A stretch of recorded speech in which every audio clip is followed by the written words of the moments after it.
सबसे पहले आप सबसे विनती करता हूं, जितने भी बच्चे हैं, जब भी आप प्रभु के घर में आए, शरीर से, मन से, क्योंकि बिना शरीर के तो कोई भी नहीं आता, लेकिन बहुत सारे लोग आत्मा में होकर भी आते हैं। बहुत सारे लोग ऑनलाइन जो जुड़े हुए हैं वो शरीर से दूर हैं लेकिन आत्मा में यहां पर मौजूद हैं।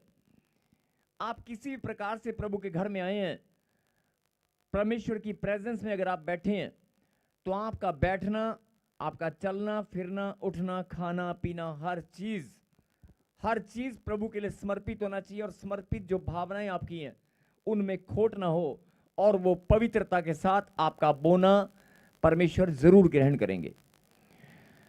कई लोग, ये मैं क्यों बता रहा हूं, जरा ध्यान से सुने। कई लोग बोलते हैं कि 4 साल हो गए, 5 साल हो गए हमें चर्च में जाते हुए, हम तो बड़े हमें प्रचार में बताया जाता है कि भेंट से मार्ग खुल जाता है, हम भेंट और दशमांश में ईमानदार हैं, हमने कभी दशमांश की चोरी नहीं किया, और बड़ी भेंट लेकर हम प्रभु के घर में जाते हैं। या मैं हर महीने दशमांश तो मैं देता हूं, लेकिन मैं उत्तम भेंट भी बोकर आता हूं। आपका बोना व्यर्थ नहीं हो सकता, क्योंकि बोने किसके नाम पर आप बो रहे हैं? परमेश्वर के। बोने का प्रतिफल आपको मिलना है, क्योंकि परमेश्वर, आप कुछ भी व्यर्थ, लिखा कलाम के अंदर, ध्यान से सुनना, लिखा, कई लोग सोचते हैं कि मैं बो रहा हूं लेकिन मुझे मिल नहीं रहा। यह भी एक गलतफहमी है कि आप बो रहे हैं और आपको मिल नहीं रहा है। परमेश्वर के वचन में लिखा है, मसीह में किया गया परिश्रम व्यर्थ नहीं है। बोला आमीन। आपका परिश्रम व्यर्थ नहीं है अगर आपने कुछ भी बोया है। एक ताली भी अगर खुदा के लिए बजाई है ना,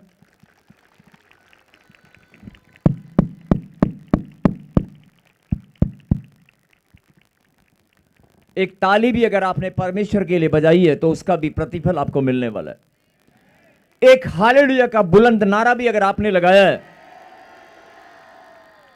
तो आप ही के लिए आशीष स्वर से उतरने वाली है। और जब से आप प्रभु में वचन के द्वारा आपकी बढ़ोतरी आपको लग रहा है कि हो रही है, जब से आप वचन सुनने लगे हैं, वचन पर आपने ध्यान देना शुरू किया है, जब से अपनी प्रार्थना को आपने सुधारा है, जब से आपने अपना मन परमेश्वर के वचन की ओर लगाना शुरू किया है, प्रार्थना में आप बढ़ने लगे हैं, जब से, तब से आपको अपने आप ही महसूस होने, आपकी आत्मा अपने आप बताएगी, आपका मन, आपका हृदय अपने आप बताएगा कि यार मेरी कुछ बढ़ोतरी हो रही है। आपको लग रहा है आपकी बढ़ोतरी हो रही है? लग रहा है कि नहीं? आपको लग रहा है कि आपके अंदर मजबूती आ रही है? फिर सुने, अभी मैंने क्या बताया कि जो लोग परमेश्वर के पास आते हैं और वो लोग प्रार्थना करते हैं और बोलते हैं कि परमेश्वर मैं इतने लंबे समय से आ रहा हूं, मुझ में कमी क्या है?